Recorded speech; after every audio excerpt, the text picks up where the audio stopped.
Hello students, we are back with the case studies related to nature and significance of management. इसमें हमारा first topic है effectiveness and efficiency. Effectiveness का meaning होता है कि हमारे जो टारगेट हैं वो अचीव हो रहे हैं, और एफिशिएंसी का मीनिंग होता है कि वो मिनिमम कॉस्ट पे अचीव हो रहे हैं। तो हमारी ये दोनों एस्पेक्ट मैनेजमेंट में होने ज़रूरी हैं। टारगेट भी हमें अचीव करना है और मिनिमम कॉस्ट भी अचीव करनी है। बट वो आपको केस स्टडी में कुछ लाइंस दे के पूछेंगे कि बताओ ये एफिशिएंट है या इफ़ेक्टिव है कि नहीं है।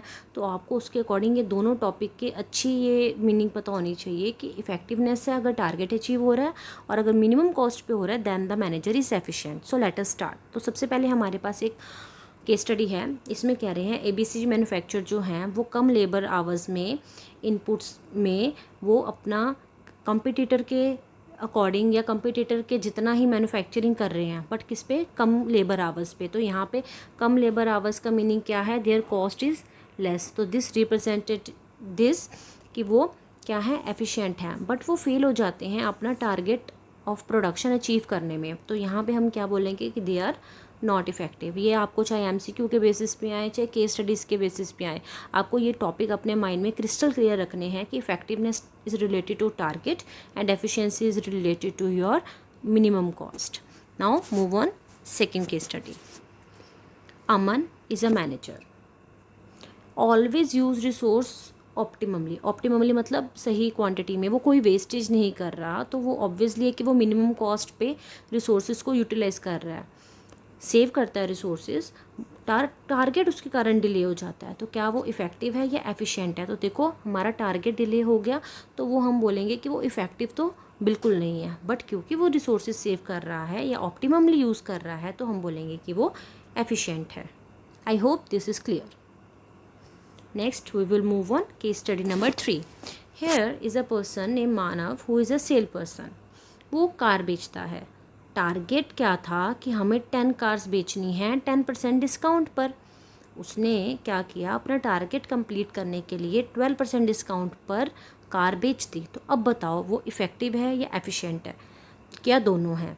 तो सबसे पहले हम देखेंगे कि उसका टारगेट था 10 कार अचीव करने का, तो उसने 10 कार की सेल्स अचीव कर ली, तो हम बोलेंगे वो इफ़ेक्टिव है। बट उसने वो जो अचीव किया टारगेट वो हायर कॉस्ट पे अचीव किया। उसको बोला गया था 10%, बट उसने कंपनी को क्या कॉस्ट दे दी, 12%। तो यहाँ पर वो क्या बोलेंगे हम, वो ही इज़ नॉट एफिशिएंट, क्योंकि उसने हायर कॉस्ट रखकर की है कंपनी को। Now next we will do the case studies related to features of management. तो यहाँ पर अगर आपको कुछ ये पॉइंट्स मिलते हैं, जैसे कि टारगेट्स आर मेट, ऑर्डरलीनेस है, कोऑर्डिनेशन है, बिल्कुल सारा काम ठीक से हो रहा है, तो जनरली ये इंटेंजिबल फीचर ऑफ मैनेजमेंट को कंसीडर करता है। रीज़न बीइंग दैट कि जो मैनेजमेंट है उसको हम मेजर तो कर नहीं पाते कि उसने कितनी प्रोग्रेस करी है, मैनेजर कितना अच्छा है। तो हम यही देखते हैं कि अगर उसने सारे टारगेट्स मीट कर लिए हैं, सारा काम ऑर्डरलीनेस से हुआ है, कोऑर्डिनेशन से भी हुआ है, तो उससे पता चलता है कि मैनेजमेंट का क्या फीचर है, कि management is intangible. Next is organize. अगर हमारे पास ये लाइंस हमें कहीं लिखी हुई दिखती हैं, या मैं आपको कीवर्ड्स ये बता रही हूँ जो आपने एक बार ध्यान से देखने हैं, कि ऑर्गेनाइजेशन चेंज हुआ या उसका गोल चेंज हुआ एनवायरनमेंट के अकॉर्डिंग, ताकि वो उस नए एनवायरनमेंट में या पर्टिकुलर एरिया में सर्वाइव कर सके, तो इसमें हम क्या बोलेंगे कि जो मैनेजमेंट है वो डायनेमिक है। हाउ इट इज़ डायनेमिक, क्योंकि जो मैनेजमेंट होती है वो according to situation, according to area वो चेंज होती रहती है। उसके कारण हमें अपने गोल भी चेंज करने पड़ते हैं। तो यहाँ पे इसका जो फीचर ऑफ मैनेजमेंट आएगा दैट विल बी डायनेमिक। अगर आपको ऐसा आज लिखा आ जाए कि स्टडी में कि मेंबर इकट्ठा काम करते हैं अचीव करने के लिए गोल को, तो वो क्या बताता है, मैनेजर का फीचर बताता है कि management is a group activity. Next we have when functions of management are on going. जैसे हम कह रहे हैं कि बार बार जो फंक्शंस हैं मैनेजमेंट के वो ऑन गोइंग हैं, तो वो हमारे पास आ जाएगा कि प्लानिंग, कंट्रोलिंग हो रही है, फिर से प्लानिंग दोबारा वापस आ रही है, तो हम बोलेंगे कि मैनेजमेंट क्या है, एक कॉन्टिन्यूस प्रोसेस है। नेक्स्ट वी हैव कि अगर आपको कुछ लाइंस मिल जाती हैं जैसे प्रोडक्शन, प्रोसेस, इनपुट के बाद प्रोसेसिंग हो रही है, आउटपुट मिल रहा है, डिज़ायर्ड आउटपुट मिल रहा है, कंबाइन हो रहे हैं work, people as well as resources and operations.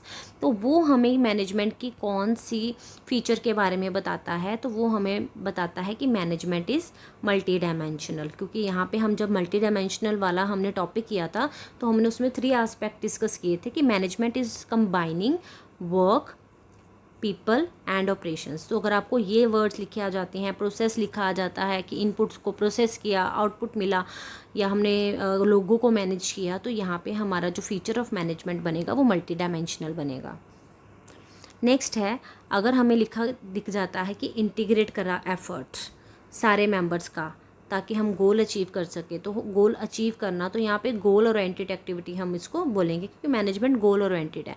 या फिर ऐसा भी लिखा आ सकता है कि जो हमारे गोल्स हैं वो क्लियरली सिंपली स्टेटेड हैं, तो भी वो गोल ओरिएंटेड एक्टिविटी के अंडर हमारा फॉल करेगा।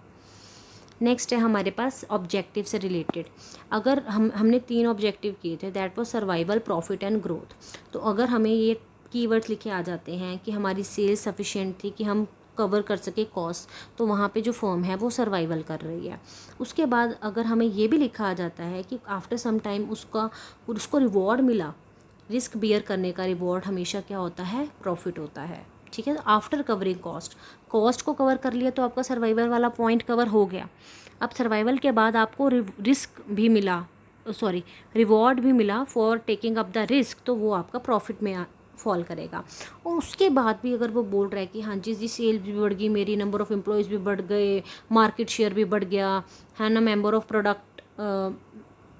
ऑफ़ प्रोडक्ट भी बढ़ गए, या कैपिटल इन्वेस्टमेंट भी बढ़ गई, तो उससे हमें पता चलता है कि फर्म का कौन सा ऑब्जेक्टिव अचीव हुआ है, ग्रोथ का।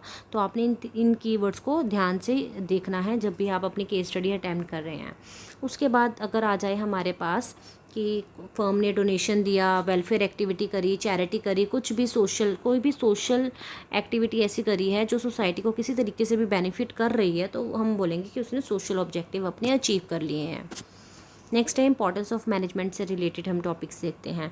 तो अगर हमारे पास आ जाता है कि लिखा हुआ कीवर्ड कि वहाँ पे टाइमली प्रोडक्शन हुई है, सेल्स टारगेट अचीव हुआ है, या सभी कॉमन डायरेक्शन में काम कर रहे हैं, तो यहाँ पे हम इसको कंसीडर करेंगे कि इसमें कौन सी इंपॉर्टेंस ऑफ मैनेजमेंट का आएगी हमारी heading, management help to achieve group goal, कि मैनेजमेंट हमारे ग्रुप गोल को अचीव करने में हेल्प करती है। नेक्स्ट है, अगर आपको उसमें लिखा आ जाए कि अगर हम राइट मैनेजमेंट इंड्यूस करने के बाद हमारी कॉस्ट रिड्यूस हो गई और एफिशिएंसी इंक्रीज़ हो गई, या ऑप्टिमम यूटिलाइजेशन ऑफ रिसोर्सेज हुई, तो यहाँ पे कौन सा इंपॉर्टेंस ऑफ मैनेजमेंट का पॉइंट हाईलाइट हो रहा है, वो हमारा हाईलाइट हो रहा है मैनेजमेंट इंक्रीजेस एफिशिएंसी। क्योंकि आप एफिशिएंट हो गए हो, आपकी ऑप्टिमम यूटिलाइजेशन ऑफ रिसोर्सेज हुई है, कॉस्ट रिड्यूस हुई है, एफिशिएंसी भी इंक्रीज़ हुई है। Next is organizational and personal goal achieve होते हैं, तो यही है कि मैनेजमेंट हेल्प करती है हमें पर्सनल ऑब्जेक्टिव अचीव करने में। नेक्स्ट है हमारे पास, अगर आपको कीवर्ड नज़र आ जाए, गुड क्वालिटी प्रोडक्ट हम प्रोड्यूस कर रहे हैं, या सर्विसेज हमारी अच्छी हो गई हैं, और या न्यू टेक्नोलॉजी हमने अडॉप्ट की है लोगों के लिए, तो यहाँ पे हमें पता चलता है कि न्यू टेक्नोलॉजी अगर आपने अडॉप्ट की है तो आप ऑब्वियसली कुछ सोसाइटी के लिए कुछ अच्छा कर रहे हो। आपका प्रोडक्ट अगर गुड क्वालिटी का है तो ये सोसाइटी के लिए बेनिफिशियल है, तो यहाँ पे पता चलता है कि management helps in the development of the society. तो यहाँ पे हमारा ये वाला जो इम्पोर्टेंस ऑफ मैनेजमेंट का पॉइंट है वो हाईलाइट हो रहा है।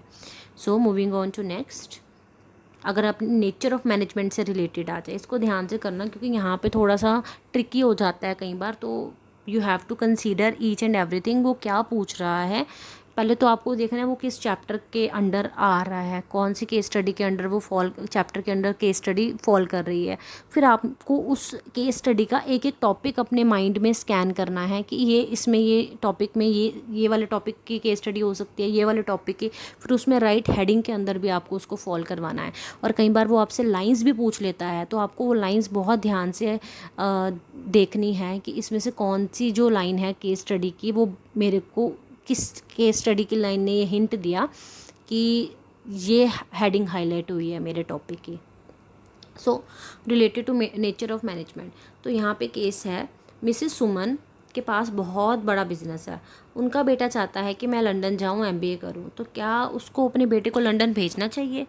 तो बिल्कुल भेजना चाहिए। रीज़न बीइंग कि जो बिज़नेस है उसमें प्रोफेशनलिज्म की ज़रूरत होती है, हर बिज़नेस को प्रोफेशनलिज्म की ज़रूरत होती है। तो अगर उनका बेटा जाके MBA करेगा तो ऑब्वियसली अगर वो अपने मदर का बिज़नेस ज्वाइन करता है तो उनको बेनिफिट कुछ ना कुछ प्रोवाइड करेगा, प्रोफेशनल सर्विस देगा, तो उनका इंक्रीज़ करेगा उनके बिज़नेस की एफिशिएंसी। तो येस, आज के टाइम में it's necessary to bring some professionalism in the firm. So family business में भी प्रोफेशनलिज्म चाहिए होता है, इसलिए उसको MBA करने के लिए भेज देना चाहिए।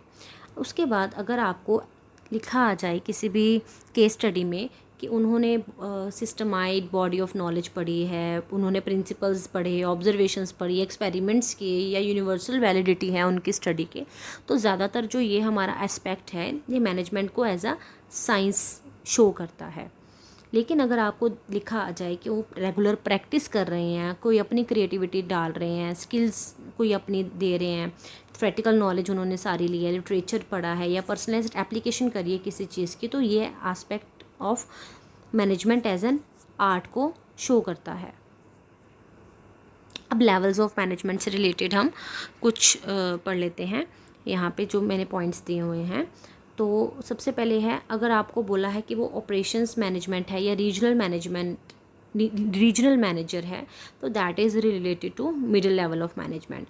अगर लिखा हुआ कि वो असाइन करता है वर्क टू एम्प्लॉयज़ और रिप्रेजेंट करता है ग्रीवियंसेस टू मिस्टर X या मिस्टर Y जो भी होगा, तो वहाँ पर हमारी वो लोअर मैनेजमेंट की बात कर रहा है। अगर आपने जो फंक्शंस हैं वो ध्यान से पढ़े होंगे तो आपको ईजिली पता लग जाएगा फंक्शंस के अकॉर्डिंग ही कि whether it is a top level management, middle level management और लोअर लेवल मैनेजमेंट।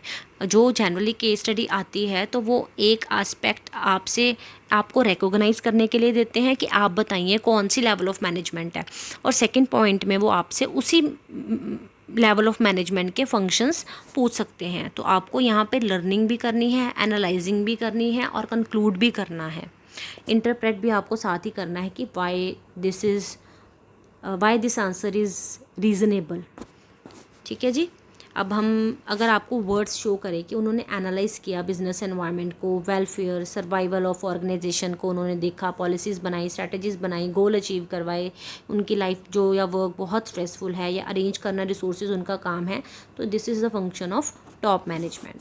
नेक्स्ट है, if you see these words they have interpret the plans and policies, strategies implement करी हैं, duties दी हैं, cooperate करा दूसरे department के साथ, plant superintendent की पोस्ट बता दी या नेसेसरी पर्सोनल भी उन्होंने कंप्लीट करी, तो वो हमारा मिडिल लेवल मैनेजमेंट का फंक्शन है। तो वहाँ पे ये जो कैटेगरी लेवल ऑफ मैनेजमेंट में आएगा वो मिडिल लेवल मैनेजमेंट आएगा। अगर आपको लिखा है ओवरसी वर्कफोर्स, क्वालिटी मेंटेनेंस करते हैं, मिनिमम वेस्टेज करते हैं, इंस्ट्रक्शंस देते हैं मिडिल मैनेजमेंट की, या सेफ वर्किंग एनवायरनमेंट प्रोवाइड करते हैं, तो this is the function of lower management. तो आपको फंक्शंस ऑफ मैनेजमेंट अच्छे से पढ़ने पड़ेंगे क्योंकि उन्हीं में से कीवर्ड्स उठाकर वो आपकी केस स्टडी में पुट कर देते हैं। ये next is we have a case study here. So इस केस स्टडी में हम देख रहे हैं ओवर प्रोडक्शन हुई, वेस्टेज हुई due to less balance between the departments. तो ये हमारा कौन सी चीज़ को मैनेजमेंट की दिखा रहा है, यहाँ पे हमें वो दिखा रहा है कि कोऑर्डिनेशन की प्रॉब्लम है। जो भी हम प्रोसेस कर रहे हैं उसमें कोऑर्डिनेशन की प्रॉब्लम है, क्योंकि अगर डिपार्टमेंट के बीच में जो बैलेंस नहीं बन रहा उसका मीनिंग यही है कि जो डिपार्टमेंट है उनमें कोऑर्डिनेशन कम है। नेक्स्ट है, एक और केस स्टडी है, जो मार्केटिंग डिपार्टमेंट है वो चाहता है कि हम डिस्काउंट दें ताकि हमारी सेल्स ज़्यादा हों, लेकिन जो फाइनेंस डिपार्टमेंट है वो कहता है कि भाई ये तो लॉस ऑफ रेवेन्यू हो जाएगा अगर हम ज़्यादा डिस्काउंट देंगे। तो यहाँ पे हमारा फंक्शनल डिफरेंशिएशन दिखा रहा है, क्योंकि मार्केटिंग हेड वाला अपने अकॉर्डिंग उस फंक्शन को करना चाहता है और फाइनेंस डिपार्टमेंट वाला उस फंक्शन को लॉस ऑफ रेवेन्यू समझ रहा है। तो यहाँ पे फंक्शनल डिफरेंशिएशन है। इस फंक्शनल डिफरेंशिएशन को कौन कवर करता है? इस फंक्शनल डिफरेंशिएशन को हमारी मैनेजमेंट या अच्छी मैनेजमेंट या कोऑर्डिनेशन ही कवर करता है। नेक्स्ट है एम्प्लॉयज़ जो होते एम्प्लॉयज़ जो होते हैं डिफरेंट बैकग्राउंड के, उनका डिफरेंट इंटरेस्ट होता है, डिफरेंट हैबिट्स होती हैं, डिफरेंट गोल्स होते हैं। और जैसे अगर आपने न्यू एरिया में ब्रांच खोली है तो नया आपके पास पर्सोनल आएगा, तो उसका सभी को कोऑर्डिनेट करना या उसमें क्या चीज़ रिक्वायर्ड है कि सारा काम फ्लोलेसली हो सके। तो यहाँ पे हमारा रीज़न क्या है कि एक तो ग्रोथ हुई है, आपकी फर्म की ग्रोथ हुई है, क्योंकि हमने न्यू एरिया में ब्रांच ओपन करने के कारण फर्म की ग्रोथ हुई है, तो उसके कारण हमें कोऑर्डिनेशन की दिक्कत आ रही है। तो यहाँ पे इस प्रॉब्लम का सॉल्यूशन क्या है, कोऑर्डिनेशन की। जब आपको दिखे कि अलग अलग इंटरेस्ट, अलग अलग बैकग्राउंड के लोगों का आपस में कन्फ्लिक्ट हो रहा है, तो वहाँ पे coordination comes into the picture. Next is हमारे पास कई बार ऐसा होता है कि जो हम एम्प्लॉयज़ लगाते हैं वो ना स्पेशलाइज्ड होते हैं अपने काम में, they are very particular to their work. तो उनको होता है कि हमने इतना पढ़ा है तो हमें कोई एडवाइस ना दे, वी आर मतलब बेटर देन यू। तो यहाँ पर ना कई बार प्रोफेशनल एम्प्लॉयज़ जो होते हैं वो ना सजेशन नहीं लेते ना, एडवाइस लेते हैं दूसरे बंदे की, अपने आप को वो स्पेशलिस्ट समझते हैं। तो यहाँ पे जब कन्फ्लिक्ट आता है तो यहाँ पे भी कोऑर्डिनेशन हमारा पिक्चर में आता है। तो अब हम थोड़ी सी मिसलेनियस केस स्टडीज़ कर लेते हैं। तो सबसे पहले हमारे पास है एक कंपनी है रीटा लिमिटेड। तो जो रीटा लिमिटेड कंपनी है लिमिटेड, उनका रेवेन्यू मीट कर रहा है उनकी कॉस्ट को, मतलब जितना वो कमा रहे हैं उतना ही जितनी उनकी कॉस्ट है उसको इंक्रीज़ करने के लिए रेवेन्यू उन्होंने लेबर को कॉस्ट को रिड्यूस कर दिया। क्या किया उन्होंने, मैन्युफैक्चरिंग यूनिट को रूरल एरिया में लगा दिया। क्यों? क्योंकि वहाँ पे उनको लेबर चीप रेट पर मिल रही है, और वहाँ पे ये जो है ना, ये वाटर हीटर बनाते हैं, कौन से वाले बनाते थे, इलेक्ट्रिक, ठीक है, इलेक्ट्रिक वाटर हीटर बनाते थे, बट अब वो चाहते हैं कि हम सोलर वाटर हीटर बनाएं। तो इलेक्ट्रिक में इलेक्ट्रिसिटी कंज्यूम होती है और सोलर में क्या होता है, सनलाइट यूज़ होती है। तो यहाँ पर उन्होंने आपसे पूछा है कि हमें 2 ऑब्जेक्टिव बताइए कि जो आपको इस सारे प्रोसेस में 2 ऑब्जेक्टिव जो अचीव किए हैं वो दिख रही हैं। तो सबसे पहले उन्होंने ऑर्गेनाइजेशनल ऑब्जेक्टिव अचीव किया।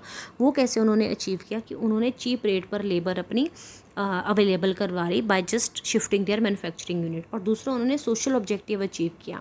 अब जब वो रूरल एरिया में जाएंगे तो वहाँ पर उनको एक तो वहाँ की लेबर को एम्प्लॉयमेंट मिलेगी, वो भी सोशल ऑब्जेक्टिव अचीव हुआ, और ऊपर से उन्होंने जो अपना प्रोडक्ट है वो भी एनर्जी एफिशिएंट बना दिया, सोलर वाटर हीटर बना लिए, तो वहाँ भी हमारा सोशल बेनिफिट हुआ। I hope this is clear to you. Now moving on our second case study. Aman found his company's profit are declining. तो उसने एनालाइज किया एनवायरनमेंट को, found the reason of declining profit, तो उसकी लेवल ऑफ मैनेजमेंट बताइए। देखिए जब भी हम एनालाइजिंग करते हैं किसी भी एनवायरनमेंट की, तो इट इज़ क्लियर दैट कि हम टॉप मैनेजमेंट में काम कर रहे हैं। Third one is ABC school आ गया आपको केस स्टडी में। XYZ हॉस्पिटल है, या कुछ भी स्पोर्ट्स क्लब है, कोई NGO है, पॉलिटिकल पार्टी है, उनको डिफरेंट मैनेजमेंट चाहिए होती है। तो आप कैसे बता सकते हैं इससे कौन सा फीचर ऑफ मैनेजमेंट आपको क्लियर होता है? तो यहाँ पे हमें पता लगता है कि मैनेजमेंट इज़ परवेजिव, यानी जो मैनेजमेंट है हमारे पास वो यूनिवर्सल है। यूनिवर्सल मीन्स दैट चाहे आप स्कूल में काम कर रहे हो, हॉस्पिटल में काम कर रहे हो, NGO में काम कर रहे हो, क्लब में काम कर रहे हो, पॉलिटिकल पार्टी हो, कंपनी हो, फर्म हो, कुछ भी हो, आपको हर जगह पे मैनेजमेंट चाहिए ही होती है। तो यहाँ पे हमारा मैनेजमेंट इज़ परवेजिव, ये हमारा फीचर हाईलाइट होता है।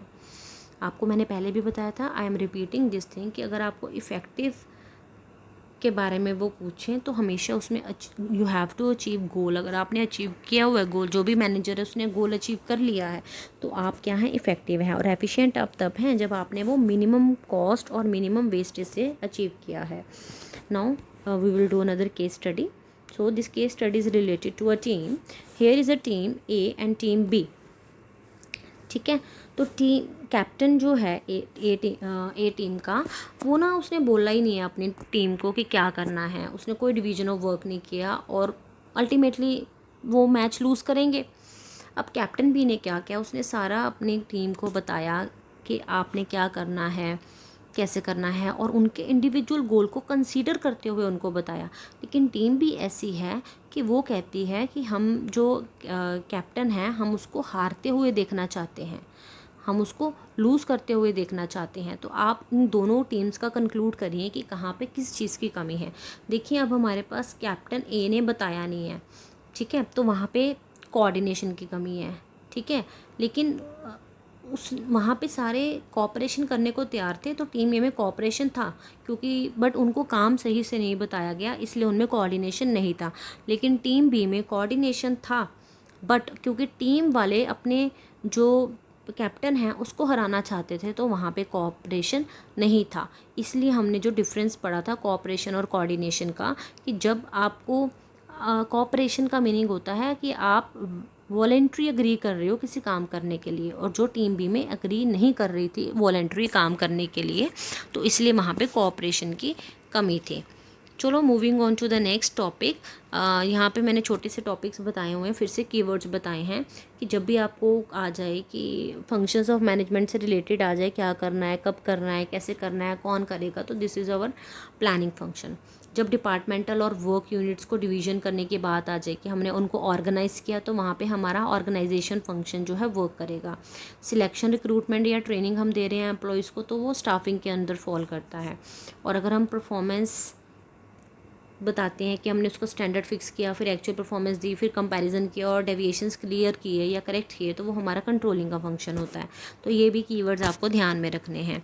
नेक्स्ट है हमारे पास जो मिसेस पूनम है, वो उन्होंने ना MBBS करी है, तो अब वो न्यूरोलॉजिस्ट है और कुछ वो सर्जरीज भी परफॉर्म करती हैं। तो कौन सा पार्ट साइंस है और कौन सा part of their work is art. तो जो उन्होंने MBBS स्टडी करी है, तो ये हमारी सिस्टमाइज्ड बॉडी ऑफ नॉलेज है, ठीक है। तो ये किस में फॉल करेगी, साइंस में फॉल करेगी। पर जो वो सर्जरीज कर रही हैं डेली, तो वो तो एक क्या है, आर्ट है, क्योंकि उसके लिए तो रेगुलर प्रैक्टिस चाहिए होती है हमें। तो ये फीचर्स हमने किस में पढ़े थे, मैनेजमेंट एज अ आर्ट, तो वो आर्ट वाले पार्ट में फॉलो करेगा।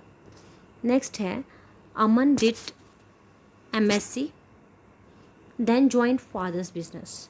उसने थोड़ा एक्सपीरियंस अर्न किया अपने फादर के बिज़नेस में मैनेजमेंट करके, और उसने कुछ बाहर जॉब ढूंढी और उसको जॉब भी मिल गई on the basis of knowledge और जो भी उसका एक्सपीरियंस था एज अ मैनेजर। तो बताइए क्या उसकी अपॉइंटमेंट वैलिड है। हाँ जी, उसकी अपॉइंटमेंट बिल्कुल वैलिड है, क्योंकि मैनेजमेंट जो होती है वो उसके लिए कोई particular course as such professional course available नहीं है हमारे पास।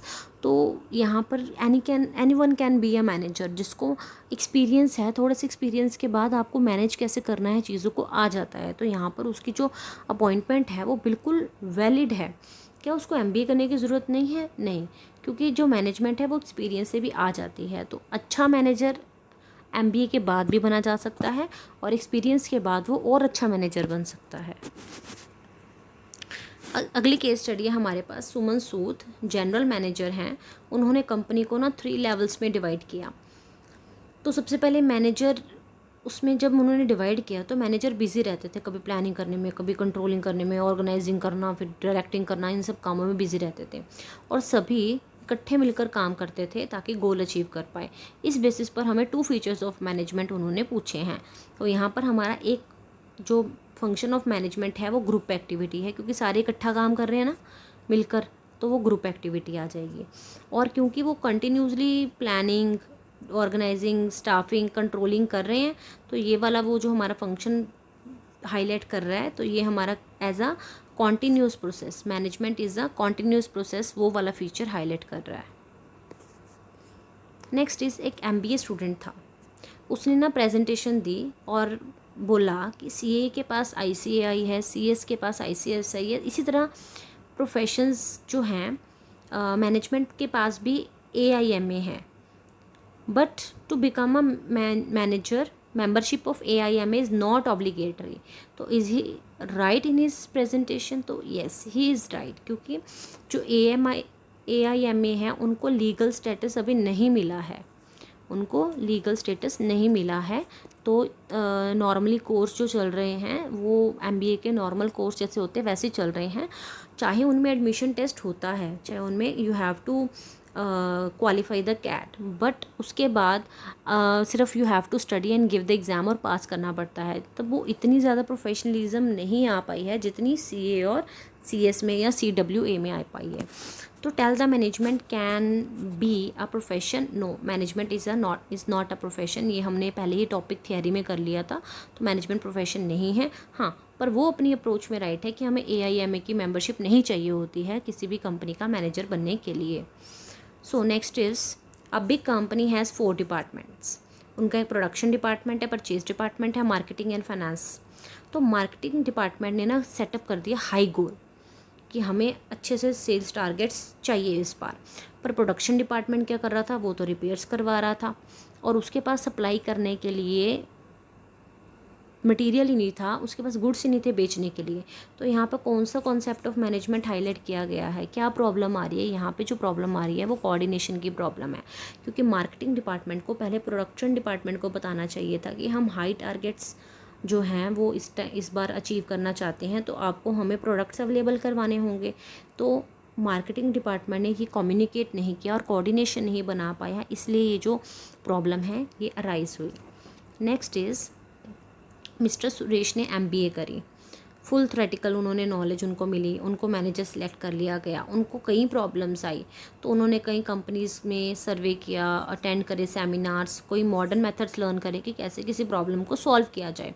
तो उसके कारण ना उनके प्रोफेशन में उनकी कॉन्टीन्यूस ग्रोथ होने लगी थी और उन्होंने अपनी नॉलेज और एक्सपीरियंस से वो एक सक्सेसफुल मैनेजर बन गए थे। तो यहाँ पे उनको कौन सा concept of nature of management बताया गया है कि मैनेजमेंट जो है वो एक आर्ट है। क्यों यहाँ पे आर्ट बोला गया? क्योंकि यहाँ पे हमने एक्सपीरियंस किया, यहाँ पे हमने लगातार उस चीज़ की प्रैक्टिस की, जो अपनी स्किल्स हैं उनको हमने पॉलिश किया, तो इसीलिए वहाँ पे ये मैनेजमेंट एज एन आर्ट है। और थ्योरेटिकल नॉलेज तो उन्होंने पहले ही ले ली थी, तो यहाँ पे आर्ट की बात की गई है। अगर वो आपको 3 पॉइंट डिस्क्राइब करने के लिए बोलेंगे then you can easily describe the 3 point of management as an art, that is creativity, regular practice, personal skill. जो भी आपने लर्न किए होंगे आपको ईजी लगते होंगे, आपको वही बताने हैं।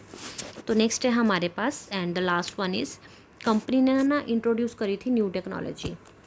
वर्कर्स ने सोचा कि अब तो ये हमें कंपनी से निकाल देंगे, तो उन्होंने क्या किया, कंपनी के लिए प्रोटेस्ट करना शुरू कर दिया। लेकिन कंपनी ने सबसे पहले उन्हें ट्रेनिंग दी, फिर उनको एम्प्लॉय करवाया गया दोबारा कंपनी में। उन्होंने सारा अपनी कंपनी पे पॉजिटिव इम्पैक्ट डाला था और स्पेशल अटेंशन दी थी गोल्स और पर्सनल ऑब्जेक्टिव्स को, कि what are the organisational goal as well as the individual goals of the employees. तो यहाँ पे 3 पॉइंट बताने हैं इंपॉर्टेंस ऑफ मैनेजमेंट के, जो हमने इस पूरे पैराग्राफ में पढ़े हैं with reference to the lines. तो सबसे पहले हमने एक इसमें पॉइंट पढ़ा है, पॉइंट ऑफ इम्पोर्टेंस सबसे पहले है कि मैनेजमेंट एफिशिएंसी इंक्रीज़ करती है, क्योंकि हमने पढ़ा इसमें कि उन्होंने क्या किया था, उन्होंने एक न्यू टेक्नोलॉजी बनाई थी ना, जो भी उन्होंने न्यू टेक्नोलॉजी इंट्रोड्यूस करी थी, तो उसके बाद उन्होंने ट्रेनिंग भी दी थी अपने एम्प्लॉयज़ को। तो उनके जो एम्प्लॉयज़ हैं उनकी जो ट्रेनिंग मिलने के बाद उनकी एफिशिएंसी इंक्रीज़ हो गई। तो यहाँ पे हमें पता लगता है कि मैनेजमेंट क्या है, हमारी एफिशिएंसी इंक्रीज़ करती है। अगर सेकंड पॉइंट है help in achieving personal goals, तो हमने ये भी यहाँ पढ़ा कि उन्होंने उनके स्पेशल अटेंशन दी है उनके पर्सनल गोल्स को अचीव करने में। तो ये सेकंड पॉइंट हमारा हो गया कि help in achieving personal goal. यहाँ पे मैंने 3 पॉइंट्स पूछे थे, 2 पॉइंट मैंने आपको बता दिए और थर्ड पॉइंट जो है वो आप मुझे कमेंट में बताइएगा। Hope you like the video, thank you.